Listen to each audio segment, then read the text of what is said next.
saya Dr. Sela Dina Putri, Magister Kedokteran Spesialis Jantung dan Pembuluh Darah.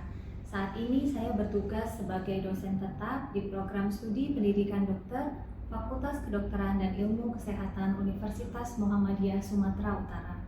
Salah satu keunikan sistem pembelajaran pada program pendidikan dokter adalah kurikulum berbasis outcome-based education, di mana digunakan sistem blok yang terintegrasi.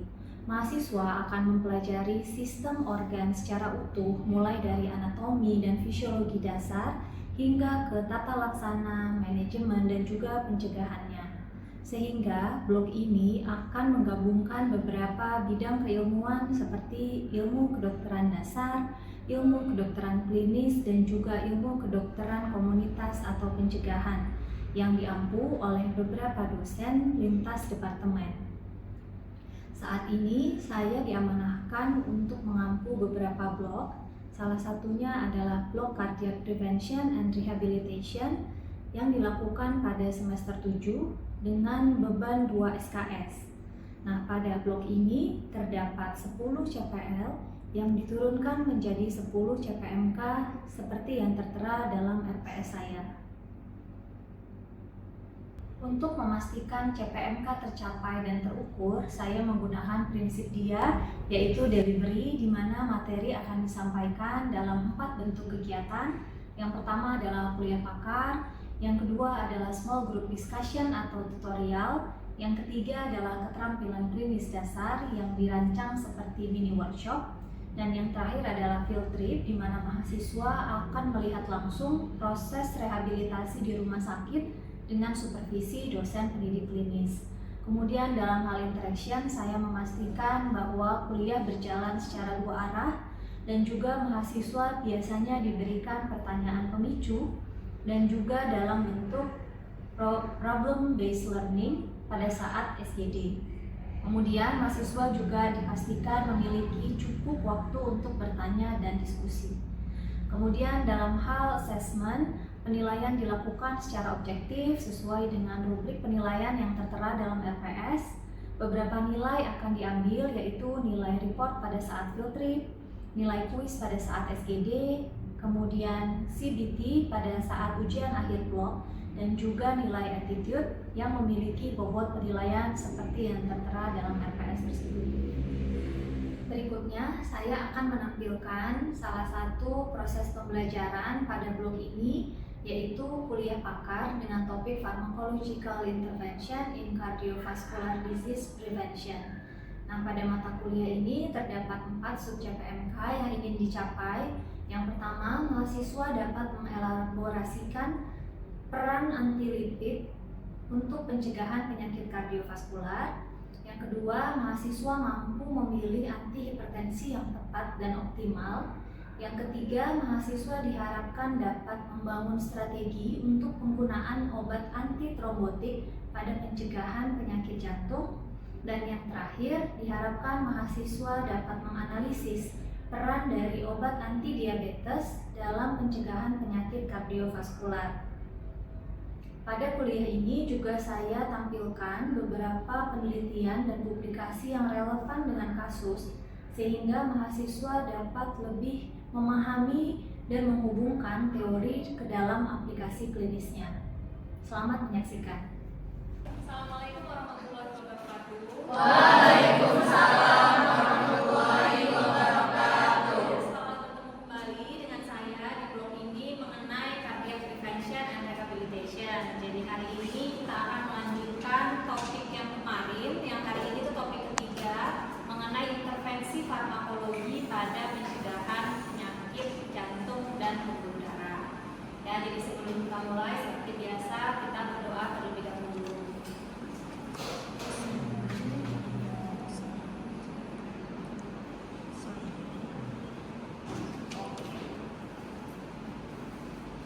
Jadi pada kuliah ini seperti biasa bahannya semua sudah ada di e-learning.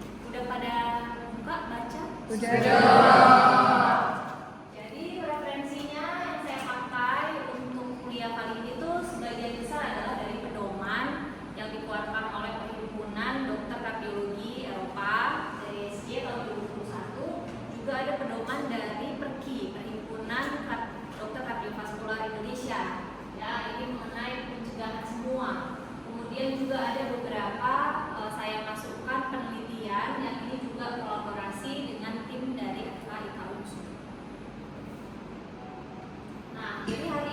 sih yang mau kita pelajari, apa saja yang harus kalian dapatkan sesudah kuliah ini berakhir ya. Jadi setiap kali kuliah tentu harus ada yang dibawa pulang.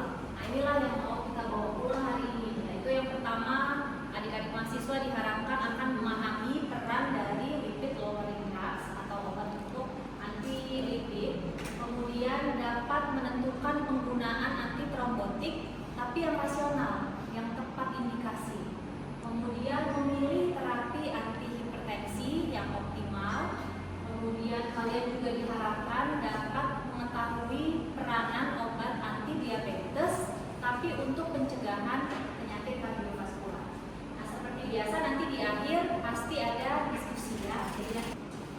Jadi sebelum kita bisa mengerti mengenai topik ini harus ada prior knowledge. Kalian harus ikut dulu kuliah yang topik pertama dan kedua, ya kan? Topik yang pertama itu adalah mengenai konsep pencegahan dari penyakit kardiovaskular dan yang kedua mengenai penilaian risiko. Nah, jadi harus tahu dulu kedua hal ini baru kita bisa masuk ke terapi farmakologi. Nah, next.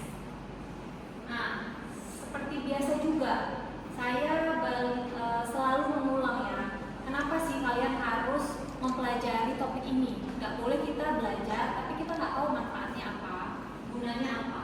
Ya, jadi kita lihat di sini kenapa penting untuk kita pencegahan penyakit kardiovaskular. Bisa dilihat ya di grafik ini yang menyebabkan kematian tertinggi di Indonesia penyakit apa? Stroke. Nomor 2-nya siapa? Nomor 3? Jadi jantung dan pembuluh darah itu nomor 2. Kemudian jangan lupa bahwa yang dikatakan dengan penyakit kardiovaskular dalam hal ini aterosklerosis itu termasuk di dalamnya juga stroke. Ya, jadi stroke itu termasuk ke kelompok aterosklerotik cerebrovascular disease. Jadi keduanya ini ternyata memegang peringkat 1 dan 2. Ini angkanya besar nggak? Besar. Ya, kalau dikombinasi keduanya lagi. Nah kemudian udah tahu kita bahwa ternyata memang penyebab kematian tertinggi itu adalah penyakit jantung dan stroke. Kemudian apa lagi yang penting? Yang penting adalah ini ya, lihat ya, bahwa sebenarnya 80% dari seluruh penyakit kardiovaskular bisa dicegah. Jadi sangat sayang kalau kita tidak lakukan ini. Ya. Next. Nah, inilah kardiovaskular continuum yang juga kalian harus selalu ingat, harus selalu dipahami. Ini adalah bagaimana perjalanan seseorang mulai dari dia sehat sampai dia bisa meninggal akibat penyakit kardiovaskular. Ya, jadi jalurnya panjang nggak?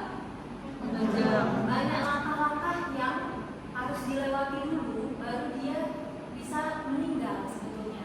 Apa step paling awalnya? Kemudian kemudian obesitas.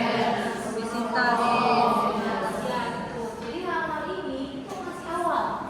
Kemudian kalau kita punya beberapa faktor resiko ini, barulah dia berkembang jadi aterosklerosis, berkembang lagi jadi penyakit jantung koroner, bisa sampai serangan jantung atau ACS, lalu dia akan mengalami aritmia. Aritmia apa?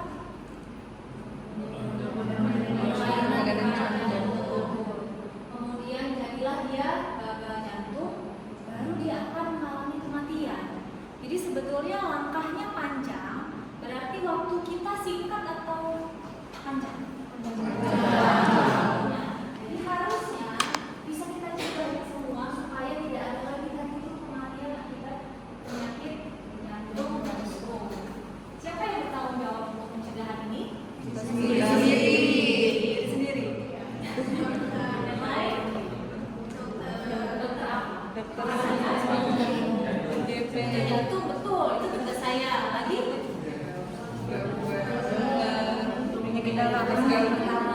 Iya, dokter di fasilitas kesehatan tingkat pertama. Kalian nanti kira-kira akan jadi dokter di FKTP nggak? Iya. Kan kalau mau masuk pendidikan berikutnya kan tetap harus juga. Nah, jadi ya kalian juga berperan di pencegahan ini. Itulah mengapa memang harus wajib tahu, bukan cuma saya ataupun SPM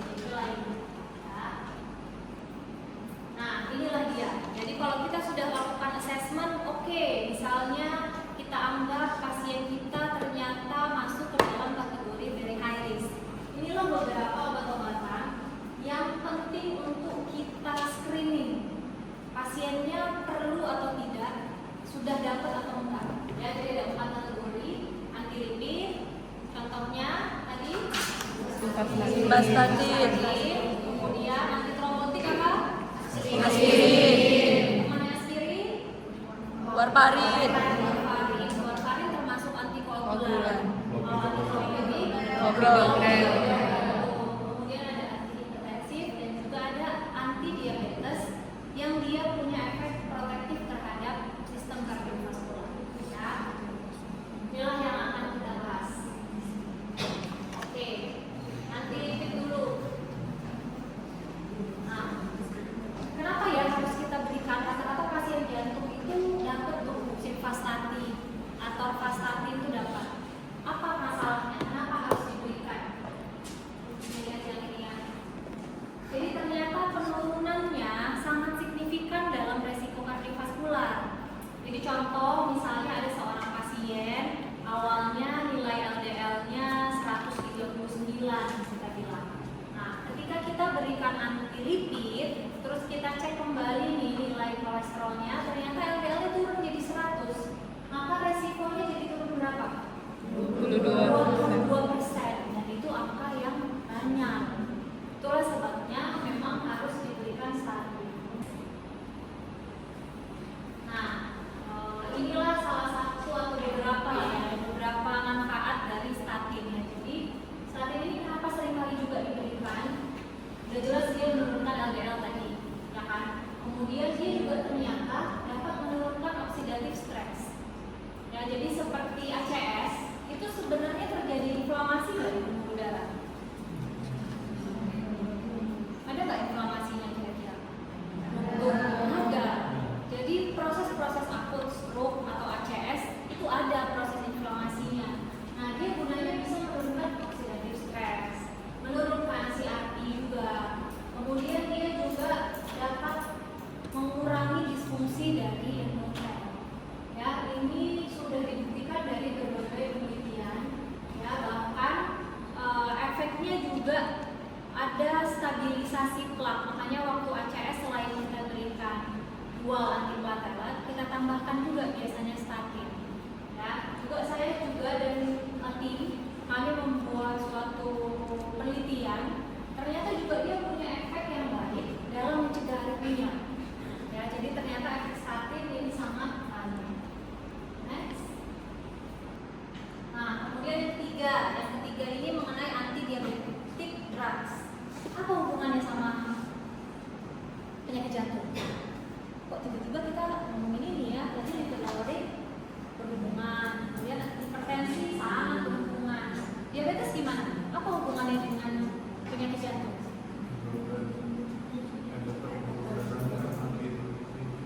Endotel pembuluh darahnya jadi disfungsi endotel. Oke, boleh. Diabetes jadi faktor resiko nggak? Iya. Faktor resiko mayor? Mayor. Maka dia memang erat hubungannya ya. Jadi kalau pasien DM dengan penyakit jantung otomatis harus kita kontrol kadar gula darahnya ya. Tapi obatnya pakai yang mana? Nah, ya bisa dilihat juga sama kayak tadi hipertensi. Jadi ternyata efeknya itu sangat signifikan. Ya, begitu pasien punya DM, ada yang bahkan bilang ini resikonya ekivalen sama penyakit jantung koroner yang memang sudah documented. Tuh, kemudian kan juga bisa lihat tuh serangan jantung resikonya meningkat 3 kali lipat, stroke meningkat 2 kali lipat. Terus juga ini juga yang sudah kami lakukan penelitian ya. Jadi bagaimana pada pasien yang dengan DM itu pembuluh darahnya gimana gambarannya? Itu kami lakukan penelitian, ternyata yang DM terkontrol, yang stenosis bisa cuma 1 titik. Tapi kalau yang dia tidak terkontrol DM-nya biasanya multivessel, alias lebih dari 1 pembuluh darah yang mengalami stenosis. Sehingga secara logika lebih parah yang mana? Yang 1 pembuluh darah apa yang 2 atau 3? 3. Ya, kalau udah lebih dari 3 tempat itu udah resiko untuk dilakukan operasi bypass. Ya, maka penting sekali untuk menjaga kadar gula darah. Next. Nah, inilah dia kesimpulan dari kuliah kita kali ini. Jadi dalam rangka mencegah penyakit kardiovaskular, hal-hal inilah yang harus kalian checklist pada pasiennya atau pada orang yang ingin kalian lakukan pencegahan. Ya, apakah pasiennya butuh diberikan statin? Apakah butuh diberikan aspirin atau antitrombotik? Kemudian jika dia hipertensi, apakah golongan obat antihipertensinya sudah benar dan dosisnya sudah benar atau belum? Terus kalau DM, apa sudah terkontrol dan obatnya udah benar juga atau belum? Berikanlah SGLT2 inhibitor tadi. Ya kan? Kemudian target-targetnya apakah sudah tercapai? Dan jangan lupa ya,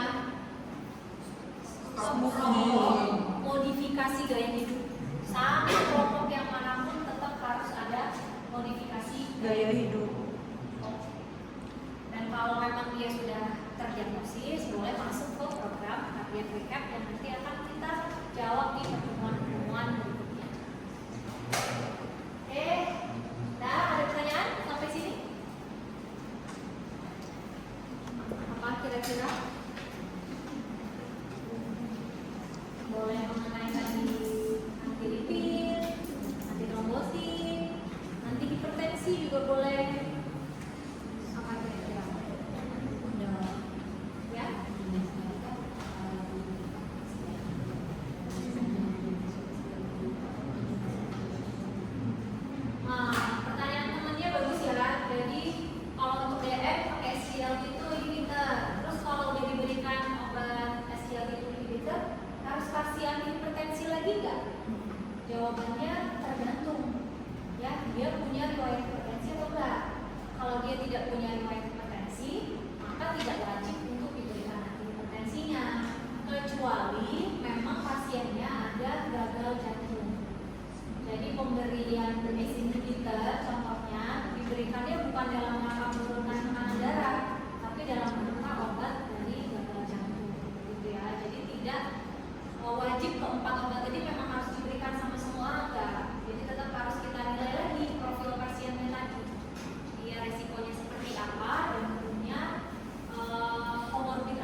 Lini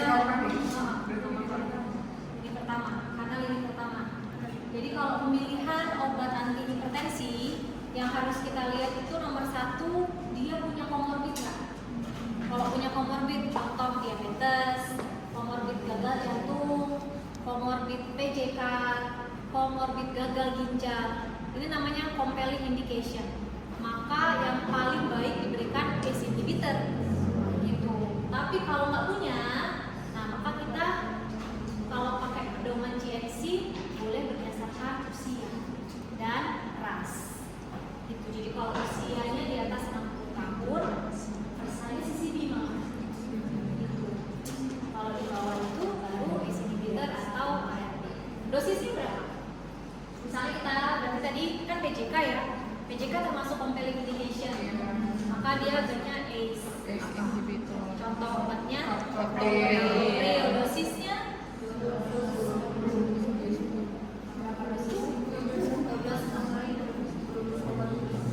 12,5 mg berapa kali sehari?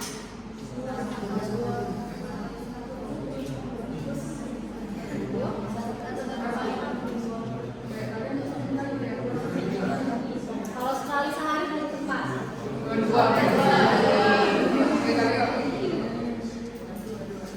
2 sampai 3 kali, bahkan lebih seringnya 3 kali ya.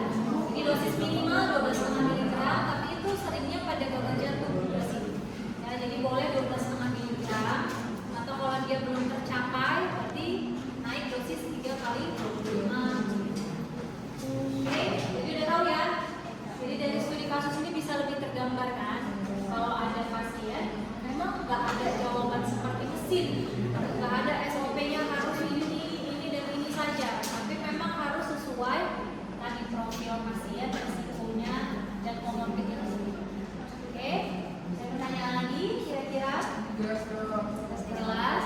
Oke, kalau sudah cukup, saya hanya mengingatkan jangan lupa untuk nanti segera dikerjakan video assignment ya kan, untuk edukasi ke masyarakat mengenai penyakit kardiovaskular. Oke, saya tutup. Assalamualaikum warahmatullahi wabarakatuh. Dan kita baca doa Menutup aja. Allahumma wa bihamdika asyhadu an la ilaha illa anta astaghfiruka wa atubu ilaik. Terima kasih Demikian video ini saya buat sebagai pernyataan diri dosen dalam unjuk kerja Tridharma Perguruan Tinggi. Semoga video ini dapat menjadi bahan pertimbangan yang baik bagi Bapak Ibu asesor. Terima kasih dan salam sehat.